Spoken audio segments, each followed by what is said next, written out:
happening, gang? It's your boy Retro back again with another reaction video. Yeah. Today we got another huge update. Now you guys can probably already tell it is going down. Just by that title alone, you guys are definitely going to want to see this one. So we got that Kamala Harris getting herself into even more trouble as she was just caught lying and trying to put things off onto Joe Rogan in this newest update, guys. I'm excited to get into it, so we're not straight into it. Make sure you guys hit that like button, hit that subscribe button. Before we even get into it, you guys, we are almost to that 100K subscriber mark. I just want to say huge thanks, a shout out to everyone who has been along through the entire journey, or if you just joined the board, howdy and thank you so much, guys. But definitely make sure you guys hit that like button, hit that subscribe button, and without further ado, let's hop straight into it, folks. Check this one out. New York Post that writes, Joe Rogan's Trump episode was a, quote, traumatic event for Kamala Harris, and new book excerpts reveal how Vice President's proposed interview fell apart. The Hill actually did a quick rundown on the details that are coming to light here. Take a look. There was a crucial appearance that Harris failed to land, however, and that was on the Joe Rogan Experience. The Hill recently published an excerpt from a new book titled Fight, Inside the Battle for the White House by Jonathan Allen and Amy Parnes. The book details how the would-be Harris and Rogan podcast episode ultimately fell apart. In a nutshell, there was a back and forth between Harris's campaign and Rogan's, according to the book, and Rogan's conditions were clear. Kamala had to come to Austin, Texas, and no topics could be off limits. The book says that Harris's team struggled to find a reason to get her to Texas, since it was obvious to everyone that she would lose that state. After deciding to throw a rally in Houston, presumably to get her closer to Rogan, Harris's deputy campaign manager Rob Flaherty decided to propose a date. Friday, October 25th, he suggested. Rogan responded by saying that he had a personal day scheduled. What about Saturday morning? Flaherty asked.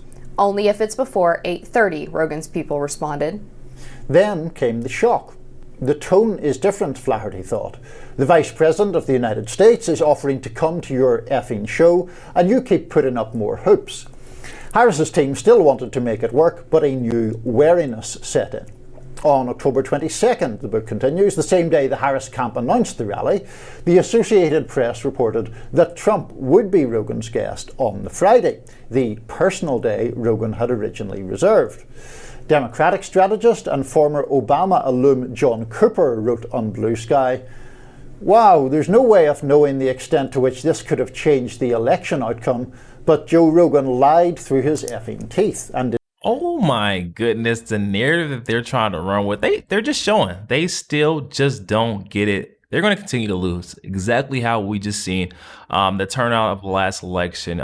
They continue down this road, pointing the finger, playing the blame game. This guy, Joe Rogan, had his spot reserved for you guys. He had a time to which this could have changed the election outcome, but Joe Rogan lied through his effing teeth and intentionally screwed over the Harris campaign. Yup, it's pretty much exactly what we expected, and what I find so funny is the response from John Cooper at the end there, because it perfectly exemplifies everything wrong with leftist thinking. Yeah, apparently it's still Joe Rogan's fault, and apparently Joe Rogan lied to the Kamala Harris campaign, because he said that he was taking a personal day, but what was actually happening was Kamala Harris was trying to book on the same day that he was already sitting down with Donald Trump. And so apparently Joe Rogan lied to the Kamala Harris campaign in an effort to sabotage them. What a pathetic excuse. This is exactly what I'm saying with Democrats. It's never their fault, right? It's always somebody else's fault. In this case, it's Joe Rogan's fault, not Kamala Harris, who had ample opportunities to show up at Joe Rogan, but instead of just being a normal human being, calling, saying, hey, we want to show up, and then flying down, they were setting demands, going back and forth, trying to get him to come to them. Then I guess in a last-ditch desperate effort,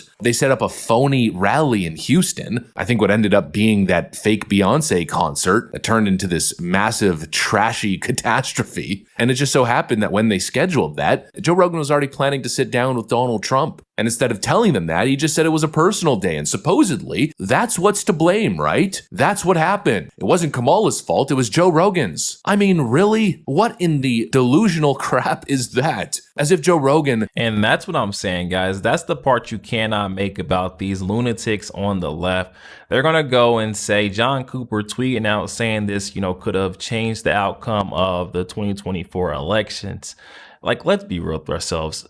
Kamala Harris couldn't handle the placated left-wing lunatic media outlet interviews where they were propping her up, you know, giving her the softball questions. You really think that she was going to be able to handle herself for 2 hours straight, 2 to 3 hours on the Joe Rogan podcast, where he's going to get straight after it. He's going to ask you follow-up questions in addition to his original questions. So if your answers aren't really hitting, it's not going to be any cover up or any fluff pieces added like we see over there on CBS and ABC. I mean, really? What in the delusional crap is that? As if Joe Rogan has some sort of duty to tell them exactly what's going on in his schedule, as if it would have changed anything. Whether he said it was a personal day or he was sitting down with President Donald Trump, it wouldn't have changed anything, and he doesn't owe them full transparency on his schedule. It's just such a pathetic level of entitlement. And once again, Democrats showing their inability to negotiate, because that's what this was, right? Do you have the leverage to be able to dictate terms with Joe Rogan? No, of course not. Kamala Harris is an absolute dweeb. She has no cultural pull. She's the one who's dependent on Joe Rogan and his incredible platform. And for some reason, Joe Rogan has to totally capitulate to all of their demands and bend and mold his schedule to fit Kamala Harris. What an utter joke that is. Essentially, what I'm getting from this is the opposite of what Democrats are trying to spin. It basically confirms exactly what we already knew. The Kamala campaign overcomplicated things because they're absolute freaking cowards. They wanted to dictate the topics. They wanted to turn the interview into a scripted ad, essentially. And Rogan said no. And this suggestion that Joe Rogan was playing hardball and it made it impossible for Kamala Harris to fit in on her campaign schedule is also a complete joke of an argument. I mean, we saw Kamala Harris's campaign schedule. She was hardly campaigning. She barely did any events. And the events that she did do, she barely spoke and handed over the stage to whatever celebrity shillbot was available to get on. I was going to say, we seen what Kamala's campaign really consisted of. What blows my mind is that she blew through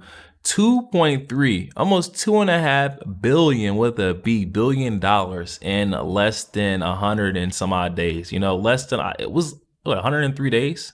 105 days. I mean, come on. That's got to be a record-breaking spending from Kamala Harris. If that was any hint or insight into what she's going to be doing, how she would have potentially ran our country, I think we dodged a bullet, guys. We made out like smooth bandits. Hardly campaigning. She barely did any events. And the events that she did do, she barely spoke and handed over the stage to whatever celebrity shillbot was available to get on the freaking DNC payroll. It's just so pathetic. It's such incredible delusion, such Democrat copium. We were sabotaged by Joe Rogan. No, you were sabotaged by your own freaking cowardice. And see, that's the story here. You know, that's what Democrats don't want to contend with. That's what they don't want to have to face, the truth. Just take a step back and look at this entire situation. If you have eyes, ears, and a working brain, well, then it's obvious what happened. It's obvious what their weakness is. They can't handle tough conversations. Kamala Harris wanted a safe space, a softball interview where she could vomit out pre-approved talking points with zero pushback. But that's not how Joe Rogan works. Rogan's audience isn't CNN's viewership of angry wine moms and terminally online Loretic college activists. His audience is regular working-class Americans,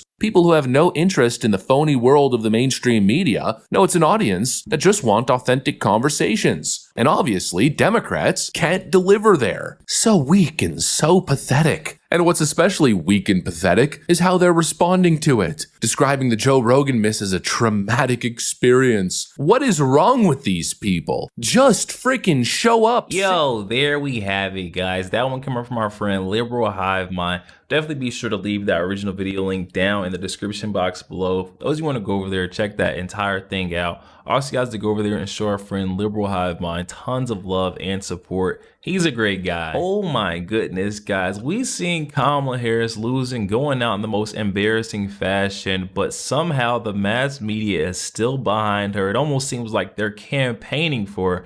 At this point, they're going against and saying that Joe Rogan is to blame for her disastrous loss, the outcome of the 2024 election. It just goes to show these folks have not learned one thing. Their lesson has still not been learned.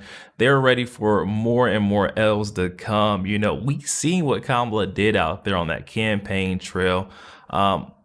Arguably, I really do think that Joe Biden would have been better off just staying in there as an Autobot. he would have done better than Kamala Harris because she ruined her political career. I don't think that anyone takes her seriously whatsoever now. We've seen the way she just blew through her campaign funds, spending over, $2.3 billion. It's insane to me. And guys, call me crazy, but I would have loved to actually see Kamala getting up there doing that sit down interview on the Joe Rogan podcast. Could you guys imagine that? The entertainment value would have gotten from that would have probably been up there with the first debates between Joe Biden and Donald Trump, where ultimately knocked Joe Biden out of the race after that one. 2 to 3 hours of Kamala Harris sitting and not being softballed or able to word salad or beat around the bush. This guy is going to go straight at it. Imagine. That would have been gold, guys. But definitely hop in the comment section, guys. Let me know your thoughts. Also want to take this time to give a huge shout out.